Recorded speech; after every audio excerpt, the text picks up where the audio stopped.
Hi everyone, this is Natasha. My PowerPoint's on altruism and health.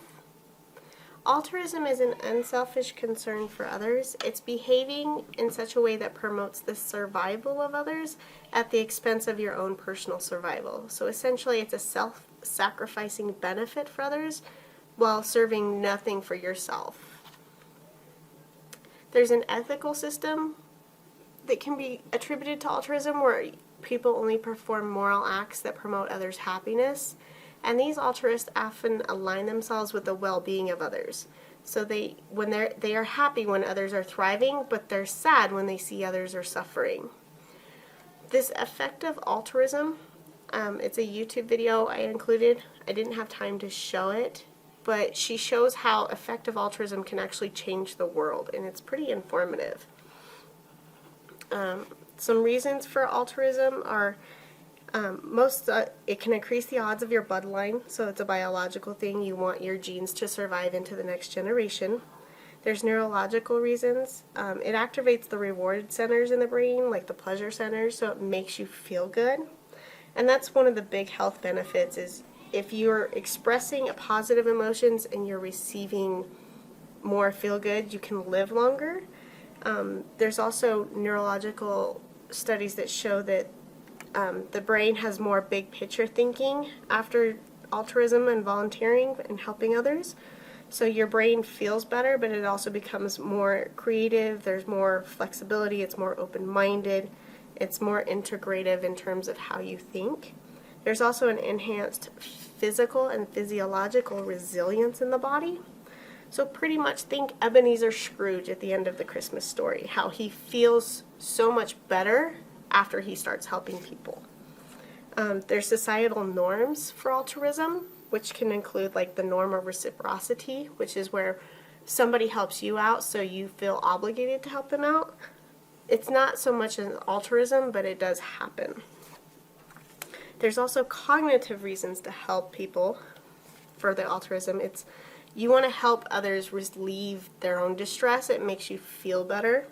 And you also, it can help you uphold the image you have of yourself as being a helpful person and showing empathy towards others. It also relieves any negative feelings you have if you see others in distress. So when you start feeling sad and you go out and help people who are suffering, that's altruism. There's two different theories that are attributed with altruism. There's the kin selection theory. The kin selection theory focuses on genes, so it goes back to the biological reasons where you want your generation to continue. It's based off of animal and insect observations, more self-sacrifice, but you're more likely to behave altruistically towards your kin. You can see it in like organ donations, like for a family, like a brother donates his kidney or something to his brother. Empathy altruism theory, it's a focus on the human emotion as the motivating factor. It's more based on behavior to increase another's welfare as opposed to our own. It also explains why altruistic behavior occurs in situations that are invoking from empathy, where there's no actual kin relation to the person. It's easier to test, but it's really hard to conceptualize the theory of the concept of empathy. And here is my video.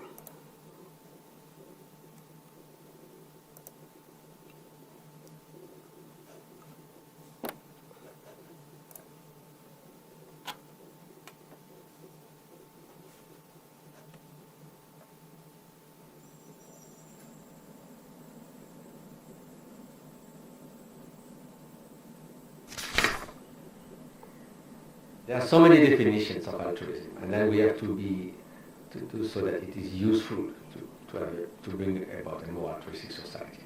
So first, many people said it's about altruistic behavior. You do something that benefits others. But you cannot just limit yourself to behavior.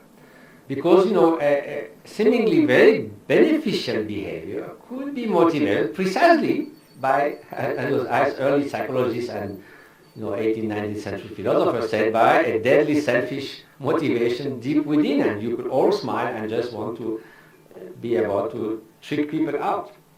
So it has to start with the motivation. That's where you make the distinction between altruism, which is to be concerned by the situation of others, and that your ultimate goal is to bring them benefit. That's your intention. I want to bring benefit to that person, whether it's by removing suffering or fulfilling their aspirations for happiness. I'm concerned by them. That's my primary motive, my ultimate goal.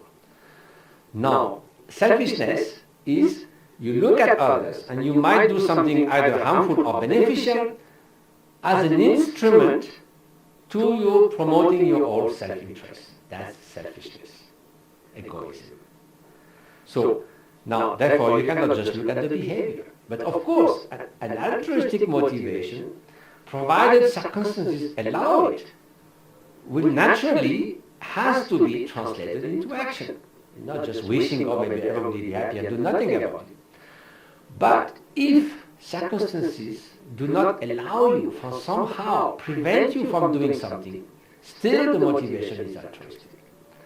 The second thing is people say, oh, you might do it for yourself because look, at the end you also got benefit, you feel good about it, the warm glow, this and that.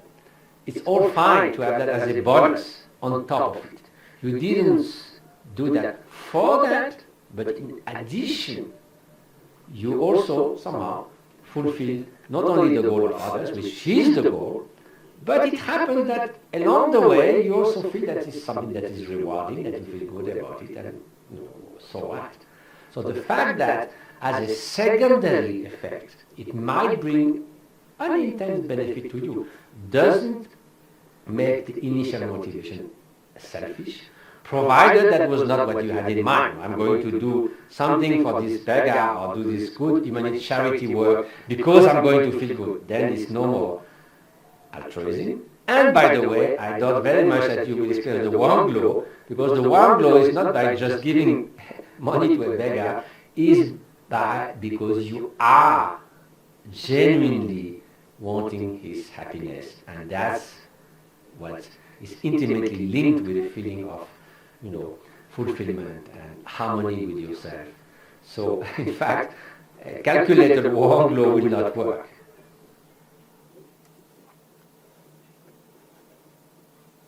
I think he says it all.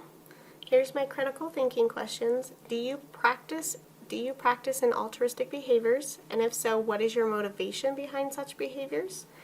Is there a place in our society or culture that altruism could become a norm? And if there were more altruistic-minded people in positions of power, would the world be better? And then here are my references, and I hope you guys have a good week. Thanks for listening.